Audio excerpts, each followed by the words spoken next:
Angiography in guiding management to optimize outcomes in non-ST segment elevation myocardial infarction. Can you change the slide, please?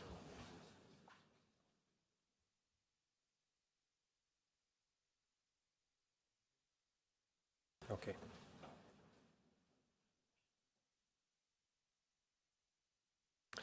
The British Heart Foundation famous NSTEMI clinical trial. These are our disclosures. Non-ST elevation myocardial infarction is the commonest type of acute coronary syndrome.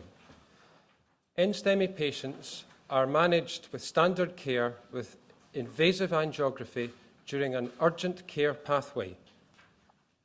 Coronary angiography is the standard diagnostic test, and on the right-hand side you will see an example of a patient's angiogram with multiple coronary narrowings. There is usually some level of uncertainty about which narrowing is implicated in the acute problem, and indeed whether one or all of these narrowings should be treated. The assessment of the angiogram involves visual interpretation, and this is subjective, potentially leading to suboptimal decision-making. Accordingly, there is a desire for increased objectivity in this setting. Fractional flow reserve is measured with a diagnostic pressure-sensitive coronary wire.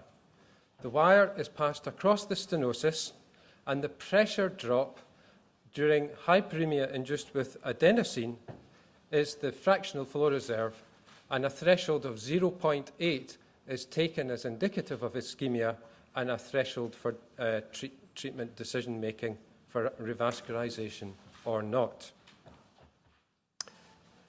FFR is evidence-based in stable coronary disease. There is a lack of information about FFR in patients with an acute coronary syndrome. FFR is rarely used in this setting and is not recommended routinely in the guidelines. We implemented the famous NSTEMI clinical trial to assess FFR in NSTEMI patients. Between October 2011 to May 2013, 1,297 patients were screened in 6 UK hospitals, 3 academic and 3 non-academic centres. Of these patients, 853 gave informed consent. The cardiologist obtained the angiogram and made an initial treatment decision based on all of the clinical information and the angiographic findings. The treatment options were medical therapy, angioplasty or bypass surgery, as per usual care. If the patient had at least one, even mild stenosis of 30% severity or more, as visually assessed by that cardiologist, and that was amenable to a pressure wire study, the patient then became eligible for randomization. Randomization took place immediately in the catheter laboratory. All patients had FFR measured in all of the lesions. Patients were randomized to FFR-guided management with the result disclosed to inform the treatment decision, or not disclosed, so standard care with angiography remained the basis for therapy. Following the initial treatment plan, disclosure of FFR in the FFR disclosed group, there were 176 of these patients, resulted in a change in the initial treatment from bypass surgery, angioplasty or medical therapy in over 1/5 of these patients. This slide shows the primary outcome, which was the adoption of medical therapy alone after randomization in the Cath lab. The FFR-guided group is displayed in green. The angiography-guided group is displayed in grey. The adoption of medical therapy alone without PCI or bypass surgery occurred in 22.7% of the FFR-guided patients, compared with 13.2% of patients in the angiography-guided group, and this difference was statistically significant. Importantly, this difference was maintained during 12 months follow-up, and overall, costs and quality of life trended to significance but were not statistically different between the groups. What are the implications of these results for an NSTEMI or heart attack patient? This trial has demonstrated that FFR was feasible in 100% of the patients in whom it was attempted.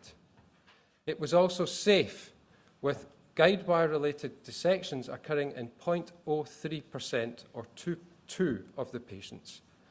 And this resulted in a reduction in the need for unnecessary stenting and open heart surgery.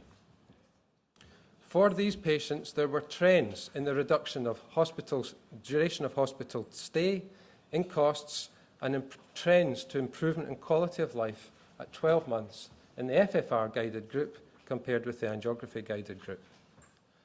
One of the main conclusions of this developmental study is that a larger health outcome trial is needed to further assess the impact of routine FFR-guided management in NSTEMI patients for health outcomes and cost effectiveness. Above all, we would like to thank the patients and the staff and the funders for supporting this study. Thank you for your attention. Any questions for Dr. Berry, please?